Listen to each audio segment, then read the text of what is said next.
sûrement, comme beaucoup d'entre vous, photographié à tout va depuis quelques années avec votre téléphone portable. Et voilà que des professionnels s'emparent à leur tour de cette nouvelle manière de saisir l'instant. Regardez ce reportage, c'est à New York de Tanguy Skozaek et Julien Delage.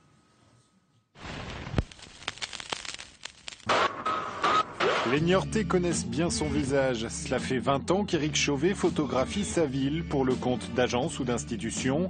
Mais depuis quelques mois, il délaisse ses objectifs et ses gros appareils photo pour faire de l'image avec cet outil bien plus commun, un téléphone mobile. Hop, on en fait une autre. Et forcément, comme tout le monde ou presque a ce même objet dans la poche, une petite communauté s'est créée qui s'intéresse à la question et partage ses photos sur les réseaux sociaux. Mais la question qui les travaille plus qu'une autre, c'est de savoir si ce simple téléphone peut intéresser la photo professionnelle.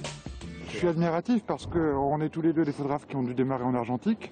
Ah oui, complètement, voilà. oui. Cette démocratisation de la photographie met tout le monde au même niveau.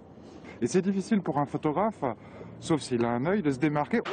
J'en connais beaucoup qui vont après vers un réflexe.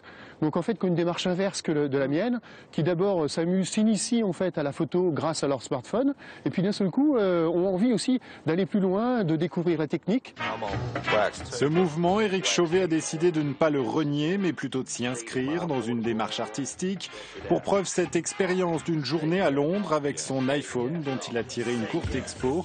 Piccadilly Circus, le marketing monarchique et les reflets dans les publicités du métro ont inspiré ces 24 heures. Forcément, certaines de ces images sont floues ou techniquement imprécises, mais elles n'accrochent pas moins le regard. C'est un téléphone, donc le téléphone n'a pas les mêmes résultats qu'un réflexe. Et pour moi, je crois qu'il faut adapter les histoires. Certaines histoires, on peut les écrire avec un téléphone. C'est une nouvelle écriture. Je redécouvre beaucoup de similitudes au Polaroid.